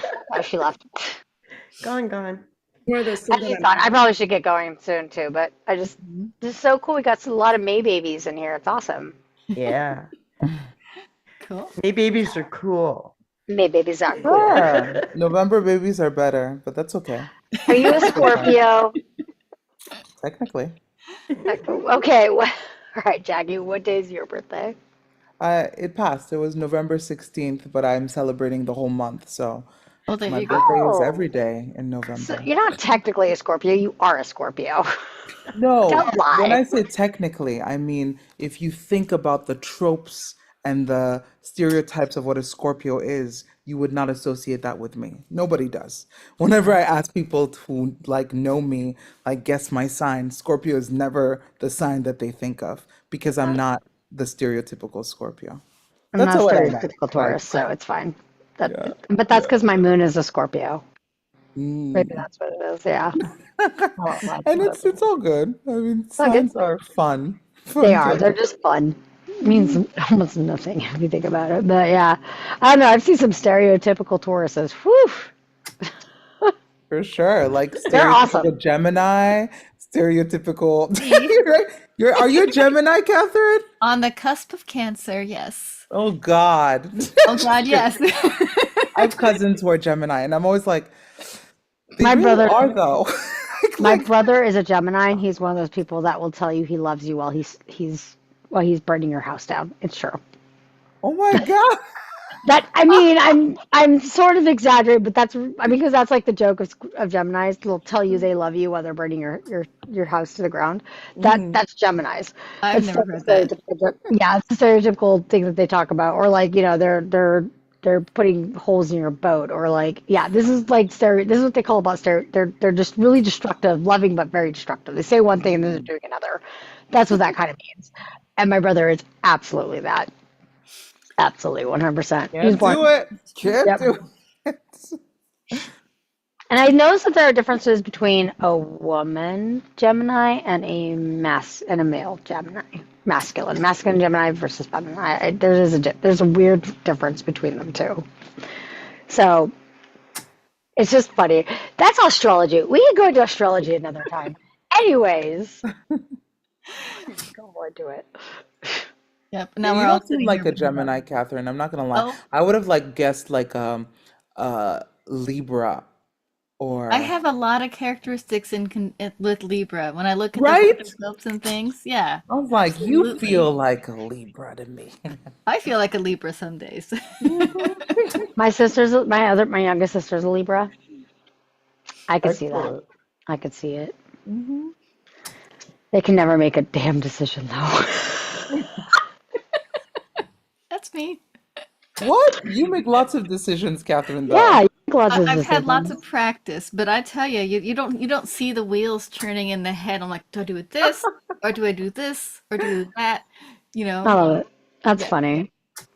Hmm. All right, I'm gonna get going here. I adore all of you. Great job, Yes. Dracula. Dude, my Romanian accent is so bad. It like It's gets so me out fun to of like, listen to. I don't even huh? know what a Romanian accent is, so like it's fine. That's good. I don't Like, know. I know it's worse than my French accent. ah. And I like You're to think my fine. French accent is actually pretty good. I make it fun, but I actually am really proud of my French accent. So, That's my worst one. yeah. As long So, as you're having fun, France. As long as you're having Hmm. fun. rude. Ah, no, I'm just saying, like accents are tricky. I'm a language teacher, and there's some accents that, some people do really well and some that people do really terribly. And I'm like, you're having a blast. That's all I care about. Yeah, yeah. I mean, but I like authenticity, and so like I always can tell. I mean, again, my French accent is not perfect. I have days where it's just not happening, and then I have days where I'm like so good at it, and I'm like, yes, I'm getting it, and then yeah. But It's it not really so bugs bad me if when it's not everyone on is point. speaking the same accent, but when you have like a French character and a German character and a Spanish character and a Welsh character, whatever, all in one play or one script, Yeah, oh my Hmm. gosh, my accent goes around the entire world yeah. mid-sentence. I totally hear that. Yeah. When I do my Irish one, I cannot get out of it though. That one's so hard to get out. I have to like really force myself to get out of the accent once I'm That's a in the really accent. fun one though. The Irish, I love that one. It's so fun. Yeah, I'm not gonna do it. It's really fun, but I got stuck. I was like, I did it kind of as a just to, like someone was like, oh, so you do accents, and I'm like, oh yes, I do accents. And I was just fucking around. Then I couldn't get out of it, and I'm trying not to get into it, so I'm not doing it very well. But once I Oh, get into it, it's a fiddly dee. no shush, stop it. You will not get me into the accent because I will not stop. It's awful. I have such a hard time getting out of it once I'm in there. Bad. Take pity on you then. Huh? We'll Go take ahead. pity on you then, and we Thank won't, you. we won't Appreciate it. do that horrible Irish. No, it's not horrible. It's just it's my heritage, but it's just once I get into it, I can't get out of it. It's really really hard. Yes, not horrible as in the language sounds bad. I love the way it sounds. No, just horrible as Yes. in like it's horrible to get out of. Mhm. Yeah, and there are different ones too. There's different dialects of the Irish accent too. There's different because it's just like England. There's so many. So many little tiny little sections. Mhm. Yes. All right, it's 8 o'clock. I'm gonna get out of here. I'm gonna get done. So You're on the West Coast. bueno. Yeah, I was like, oh, that's so nice. It is nice. Not quite the 11 o'clock for you there, huh, Jackie? Yeah, yeah. I mean, I stay up an ungodly hour, so it's fine. So do I. Jackie, I'm so happy you're here tonight. Thank you for being here. Thank you. I'm You're glad I awesome. could make it too. I watched Gladiator too before I came too. Oh, So, Gladiator. like in That the fighting movie. spirit. I hated that movie when it came out. The first one or the second one? The first one. I love that one. I Well, have I reasons. grew I up have with reasons, Spartacus. but Well, I mean, it's not because of Spartacus. It just was. It was. It's complicated. It's complicated. I have complicated feelings about that movie. We could talk about it sometime, but it's I need to complicated. rewatch that, to be honest. It's not because it's a bad movie. A lot of times it's like my reasonings for hating certain movies have nothing to do with the quality of the movie itself. It's literally because of what's The behind plot. it. Yeah, it's either that or the inaccuracies in it, or like one thing I can't stand is like having like they're doing a Greek movie and all of the gods have Roman names. I can't stand that. Or there's like accuracy. Yeah. I'm petty AF, dude. I'm like, how dare No, you? that's dumb. Like you can't use Greek god names. You're gonna use the Roman ones. Oh, What are it's we happening. doing? What are we doing? Or they use the Greek names, but all of them are based on Roman myths. They've done that too. Like Hercules. When the Disney movie Hercules came out, I was livid. I was so mad. Kid, and I was so mad. I'm a weirdo, okay? I have like needs for accuracies of things, and if you're not accurate, screw you. Oh, I heard that. But that movie's such a beautiful mess, anyways. Hercules is. I can't. I don't hate it anymore. Obviously, I'm With not mad Arnold at it. Schwarzenegger or which was Oh my God! Oh wow, that's a callback. Wow. right? I'm like, it's like which Hercules No, movie? no, the animated Hercules. Oh, the animated. Okay, It's a okay, okay. beautiful mess. Hercules the musical. Yeah, I don't. Yeah, You know what haven't I mean? watched that one fully in a million years. I mean, now I love it, but I just don't think of it as an actual like accurate. Yeah, it's not. It's not. It's not Well, accurate. It's not accurate. it's not a representation. It's No, not a great representation, but it's a beautiful. It's beautiful. It's fun. beautiful looking. It's fun. The songs are great. Mm-hmm. I like the characterization. I live for Meg. Meg is great. I love her. Yeah, and I love the golden retriever energy of Hercules, and just James Wood makes me laugh every time as Hades. But Great. it is inaccurate to all get out. It is so bad. See, I hate movies for weird. I have like weird beefs with movies. Don't get me started on Lord of the Rings. Just don't. Oh I God, love the whole we're gonna series. fight. No, I know, Catherine and I, team Lord of the Rings. I'm with you. oh no, don't get me started. I have so much beef with that movie. Those movies. But that's because I'm a Tolkien fanatic, and I have all the Tolkien books. I have all of them. Me too. Mine are in hardcover. I'm a purist. I have like 4 sets of Lord of the Rings in book form. I kid you not. I gave one set away. Oh. Yeah. One of my sets, no, 2 of my sets are not here, but I have like 4 sets. I have 3 right now that are no. Okay, I have 4 sets. So one of my sets is not here. And then I have his translation of Beowulf. Oh, I was so mad at that movie too. That was an We should just make a entertaining list of all the movie. movies you're mad at, Aubrey, and then see how I many. know, right? And like Yeah, do a whole Okay. episode on YouTube. And Aubrey is mad at this movie because of this reason. It wasn't accurate to the like, how dare I they? do movie reviews on my YouTube channel too. I C'est love it. Jackie. Yeah, I love movie reviews. They're so fun. It's just Aubrey hates all the movies. It's just funny. Makes me Well, laugh. on that note, we're going to say goodbye. Yes. Goodbye. I Aubrey love is you all. mad at the movies. I'm and not. I'm actually not. I just think it's funny. Hates all the movies. Hate them all. I hate all of them. No, they are not good. All right. Good night, you all. Good night, y'all. Good night, everyone. Bye. Have a Good good night. evening. Good night, YouTube. I'm going to stop talking now. Okay. Bye. I'm just going to end the meeting here. So.